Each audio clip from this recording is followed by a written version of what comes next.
Bom, pessoal, retornando então, agora só falta um trechinho, bem curtinho mesmo, né? Que a gente vai ver o período de decolonial e os trabalhadores imigrantes, né? Que a gente vai observar que decorrente a crises econômicas, né? Ou seja, os países vão sofrer essa questão da imigração, né? Então, o período decolonial e os trabalhadores imigrantes trata-se sobre a reconstrução do continente europeu, né? Ou seja, a reconstrução do continente europeu, como eu havia falando para vocês, sai da crise econômica, né? Ele se reconstrói, a economia fica positiva e depois economia positiva, com a política de bem-estar social, o nível de cultura, de educação da população ela cresce e aumenta, as pessoas vão ocupando os melhores trabalhos, né, as melhores profissões, ganhando salários razoáveis, né, bons em certos momentos, certas profissões. Só que tem outras profissões que elas não vão sendo, ou melhor, outros empregos, né, não vão sendo ocupados pelos trabalhadores, que são os serviços mais precários, como eu falei para vocês. E aí o serviço mais braçal, né? E aí a Europa ela tende a fazer uma política de abertura das suas fronteiras para receber imigrantes, para exercer essas profissões, né? Haja vista que muita gente sai daqui para ser babá, para ser faxineiro, para ser porteiro, para ser trabalhadores em construção civil, né, em outros países, justamente porque a mão de obra lá, ela praticamente não tem mão de obra, porque a população não quer exercer essas funções, né? Então é aí os países abrem as suas fronteiras, né? É, e, e não exige muita qualificação, então as pessoas ocupam esse trabalho, tá? Bom, gente, e aí a gente observa que os países europeus, dentro deles, também ocasiona, né, essa migração aí decorrente à procura desse emprego que ninguém quer ocupar. Então, a gente tem um exemplo aí de, por exemplo, portugueses vão para Bélgica, espanhóis vão para a França, italianos vão para a Alemanha, gregos vão para a Suécia ou para a Suíça, irlandeses vão para a Inglaterra. Então, eles vão se movimentando no território, né? E o fluxo migratório vai se constituindo por meio dessa busca por trabalho e por meio dessa busca de melhores, consequentemente, de vida, né? Bom, aqui a gente tem um caso, né, que mostra para a gente relacionado a trabalhadores, né, de outras colônias é, e outros lugares que deixaram de ser colônia das grandes potências europeias, que no caso aí é o Quênia, a Índia e a Malásia, que era, não é, colônia do Reino Unido. Então, muitas pessoas aqui que enfrentam muitas dificuldades econômicas, né, financeiras, trabalho, decorrente também a guerras dentro do seu próprio país, eles vão para o Reino Unido. E aqui também a mesma coisa na Holanda, no Congo, a Indonésia e esses países aqui da África vão para a França.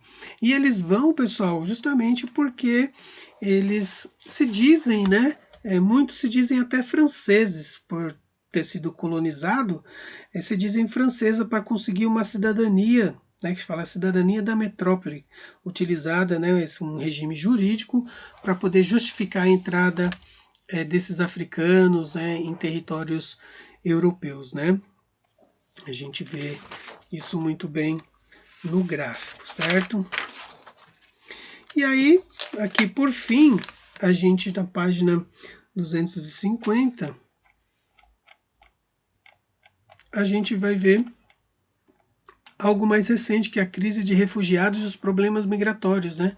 Ou seja, nos primeiros anos da década de 2010, houve uma grande alteração aí no regime de fluxo, né, imigratório. E as motivações que fez com que as populações migrassem, por exemplo, da África para a Europa, até para o Oriente Médio, para a Ásia, era por causa da crise econômica, né, de 2010.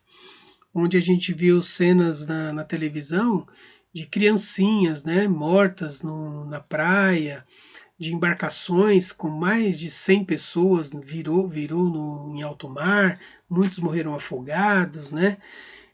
Enfim, então isso ocorreu justamente porque dos países onde estavam esses africanos, eles estavam passando por sérios problemas críticos também econômicos, né?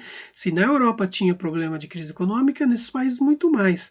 Então o conflito era muito mais intenso, a rivalidade, né, de facções dentro desse território, a pobreza, a extrema pobreza, a miséria, né, consumindo a vida das pessoas.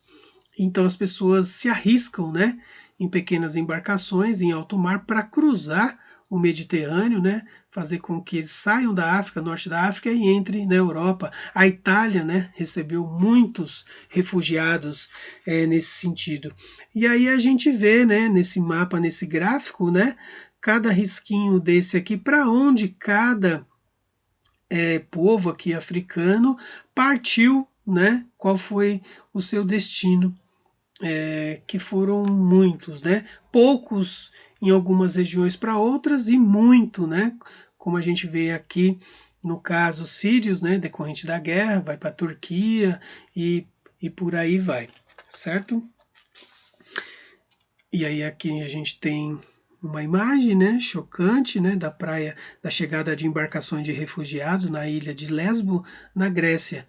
Então, olha aí quantas pessoas, né, que estão aqui e alguns provavelmente estão mortos, né? E aqui são os pertences, né, deles aqui, certo?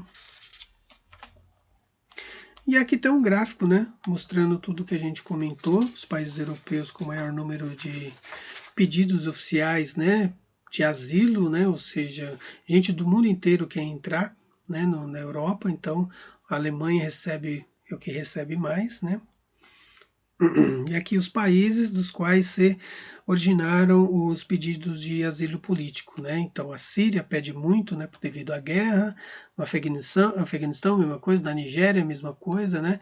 Então muitos querem ir para esses países. O Brasil também recebeu, né, gente, muitos refugiados, né? Não só da África, mas também aqui da América Latina mesmo, né, da Venezuela, né? Por causa também decorrente da crise econômica. Bom, então é isso, gente. Estudamos aí esse capítulo, né? Europa, sociedade. Vimos aí o fluxo migratório, né, decorrente a muitos fatores. E espero que vocês tenham gostado. Tchau e até a próxima.